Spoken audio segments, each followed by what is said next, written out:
Hello, good afternoon. Si Charis na po niya in your Disney Princess without Jokra.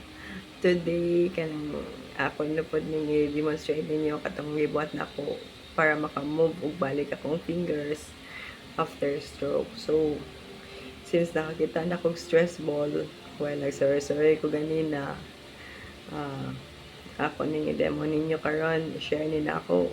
Kaya ako kay contribution sa akong mobility gid. Um, mag-start ta ani kay since mo man ni akong affected area before, since diya pa ko sa ospital di pa palit na ko ni Doc Espanyol og stress ball duha ka buok, so mag-anana na ko ana diya sa una kay hinay pa kay to mag punto bragid sa ana ako ang makuha na ana then mabuhian kay kurog pa kayo mabuhian ni na ako ana until na ana na jud ni na ako ana antod murag na ulian na gyud ang akong gripping sa akong right hand, although kaning akong left hand wa man jud ni problem pero abuyag, so constant na ni siya anaon ako anaon si kanang na difference ba bisan pag kusog na pud akong grip sa right, bisan pag naka-recover na ko ulay gyud ana kaysa aning nakanaigo sa stroke ana. So okay na lang, I'm very thankful kay at least makagrip gyapon ko as katong stroke patient nga na kaila pud nako nga akong yang gi-test akong gripping nakaana na gyud siya kusog na gyud, so okay na makayon ko nga bonus na gyud ni siya nga inanin akong gripping. But then I realize nga it's not good to stop yun and doing exercise, post-stroke exercise, dili jud na to angay urungon kay basig ug ni Doc Espanyol pa basig mubalik ta nga magtuon na pud tag lakaw, magtuon na pud tag raise atong hand. So it would be better nga kuan atong i-continue atong exercise for me, although awkward man siguro nga dahil mo ingon bitaw na ako ay mag-exercise pa day ka nga ulian naman ka, makalakaw na ka, makagamit na ka sa imong hands, but then I realize nga sakto si Doc mag-exercise good na for me. So, this is it. Ana lang. Ana, then tuyok. Ana, then saka, ana. Then down. Then, balik na po. Mura yun na siya. Then also, while I'm walking also sa ganina, since nag-family lunch me dito sa Ayala with my mama and papa, brothers and sisters and their families, and my special friend. So, nakapalit po pa ng dumbbell, by the way. Nakoy dumbbell before, pero na-misplace lagi na ako. Nabili siguro ito sa among old house. So, nagpalit na lang ko. Dito na ako ipalit sa Olympic Village, which cost 220 per dumbbell. So, before, yan ako sa akong therapist, optan ko niya kay katong bago pa jud kong na-discharge, bago pang nag-start ang akong therapy. So mag-ana mi 1 2 3 4 5 6 7 8 9 10 11 12 13 14 15, 16, 17, 18, 19, 20. So, before, katong nag-recover pa dyan ko ka, bago pa kong nakuan, na-share sa hospital. By 20s, gito ang buhaton sa ako. Then, pagkatong nakapaspas na ko, ako na lang yung ipa-adjust o pila. Basta, buhaton dyan na ako 3 times a day. Karon nga trabaho na ko, I make it a point nga once a day maka-exercise jud ko, then every Sunday buhaton jud na ako still 3 times a day. And also pwede ko tang mag-anak 1 2 3 4 5 6 7 8 9 10 11 12 13, 14, 15, 16, 17, 18, 19, 20.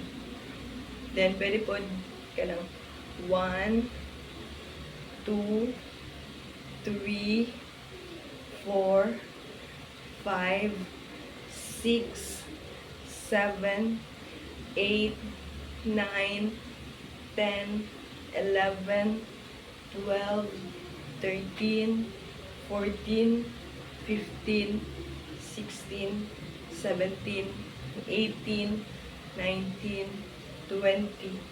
So, more or less, every exercise na ko, my therapist, which is a Gaylord Monsanto, instructed me to do it by 20s. So, mo to nga, pag nakusog-kusog na, ako na lang ni-adjust, o pila akong buhaton kada adlaw, which nakabuhat kong 50 per set, per exercise. Ani nga mga sets nga gatag sa nako. Then also,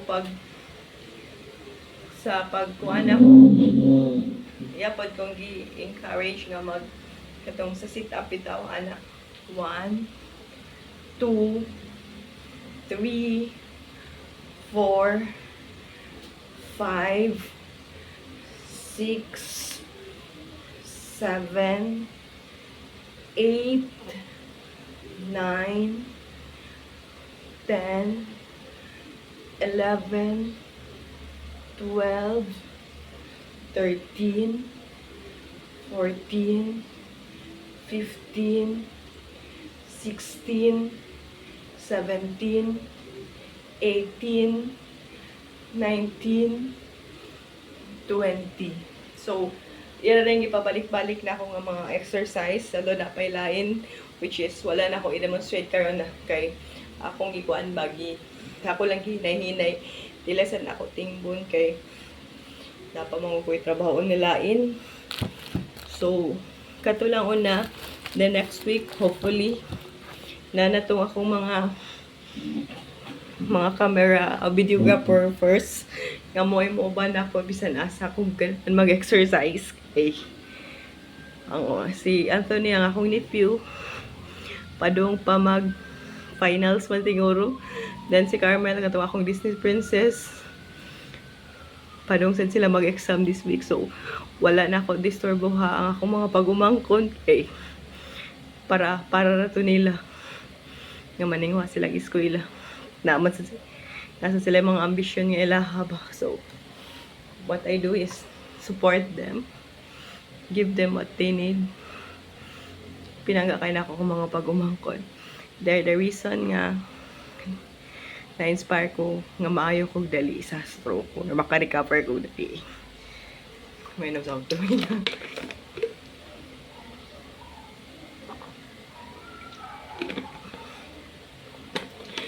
Hangos juga mag-exercise pero it's worth man sad. And then also, again, if you want to visit my neurologist, Dr. Virginia Espanyol, she is at room 100, Chongwa Medical Arts 20.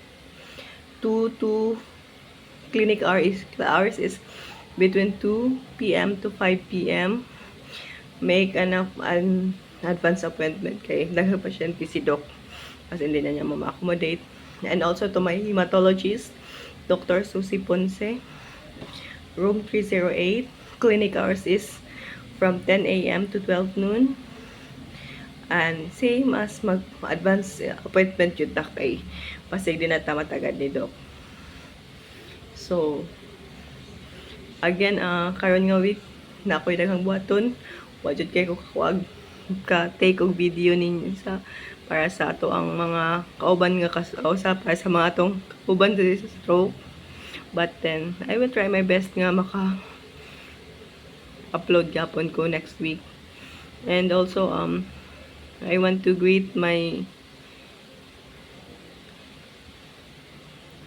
workmates di kay makatabang po na sila nako. Si Jai, si Jason, si TL Tinpod. Happy Sunday, guys. See you tomorrow, and thanks for helping always, for understanding me, and Merry Christmas. And also to my ka-stroke, happy holidays from my entire family, May we continue to work hard and we will recover soon and together. Once again, this is Cherise and enjoy the rest of your weekend. Trabaho na po dugma. Keep the will to recover. Don't give up. Please don't forget to pray. Goodbye.